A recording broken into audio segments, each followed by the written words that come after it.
তো হ্যালো বন্ধুরা, welcome to my YouTube channel. আজ আমি নিয়ে এসেছি তোমার জন্য একটা নতুন ভিডিও নিয়ে। তো আজকে ভিডিও হলো তোমাদের মাইক্রোসফট ওয়ার্ডে যদি ল্যাগিং বা হ্যাঙ্গিং হয় তো সেটা কিভাবে সলভ করবে। তো প্রথমে তোমরা মাইক্রোসফট ওয়ার্ডটি ওপেন করে নেবে।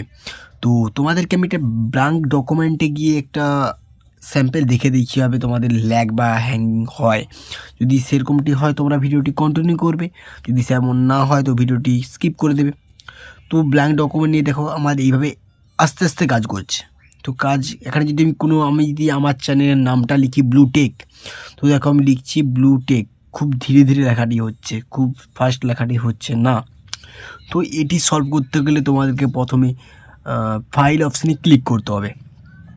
উপরে ডান দিকে যে ফাইল অপশান আছে ওই ফাইল অপশানে ক্লিক করবে। তো ক্লিক করার পর দেখো নিচের দিকে দেখতে হবে অ্যাকাউন্ট ফিডব্যাক অপশান, তো অপশানে ক্লিক করতে হবে। তো অপশানে ক্লিক করার পর দেখো এখানে যে নতুন একটি ইন্টারফেস আসবে। তো ওখানে অ্যাডভান্স বলে একটি অপশান আছে, ওখানে ক্লিক করবে। তারপরে এখানে এটিকে স্ক্রোল করবে, কিছুটা স্ক্রোল করার পর দেখতে হবে এখানে একটি অপশান আসবে, যেমন এই যে ডিসপ্লে, এই ডিসপ্লে অপশানটি আছে। তো এখানে দেখো মিডিলের দিকে লেখা আছে ডিসেবল হার্ডওয়্যার গ্রাফিক্স অ্যাক্সেলারেশন, তো ওটা কি টিক করে দেবে। তার নিচে আপডেট যে অপশানটি আছে ওটাকে আনটিক করে দেবে। তারপর ইউজ সাবপিক্সেল ওটাকেও আনটিক করে দেবে। তো ওটা করার পর আরও নিচের দিকে একটু স্ক্রোল করবে।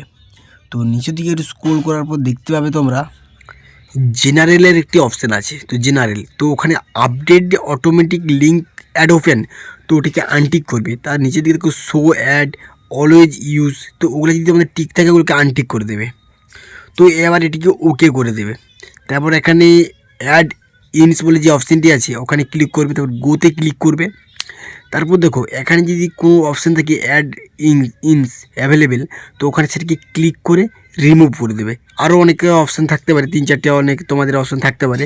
তো যদি থাকে সবগুলোকে একসাথে রিমুভ করে দেবে। রিমুভ করে দেওয়ার পর ওকে করে দেবে। তো এখনই কিন্তু একটি কাজ বাকি রয়ে গেছে। তো তোমাদেরকে আবার ফাইলে অপশানে ক্লিক করে নিচে অপশানটি আছে ওখানে ক্লিক করতে হবে।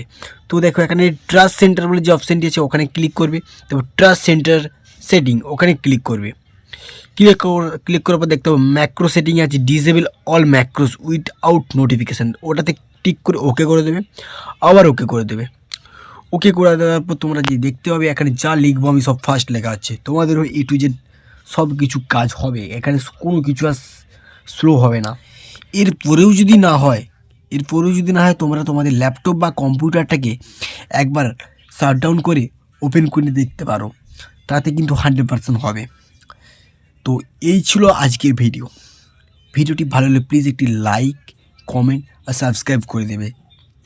আর চ্যানেলে নতুন আসলে সাবস্ক্রাইব তো অবশ্যই করবে, আর তোমাদের বন্ধুদেরকে শেয়ারও করে দেবে। তো দেখা হচ্ছে পরের ভিডিওতে, ততক্ষণ ভালো থাকবেন, সুস্থ থাকবেন, টেক কেয়ার।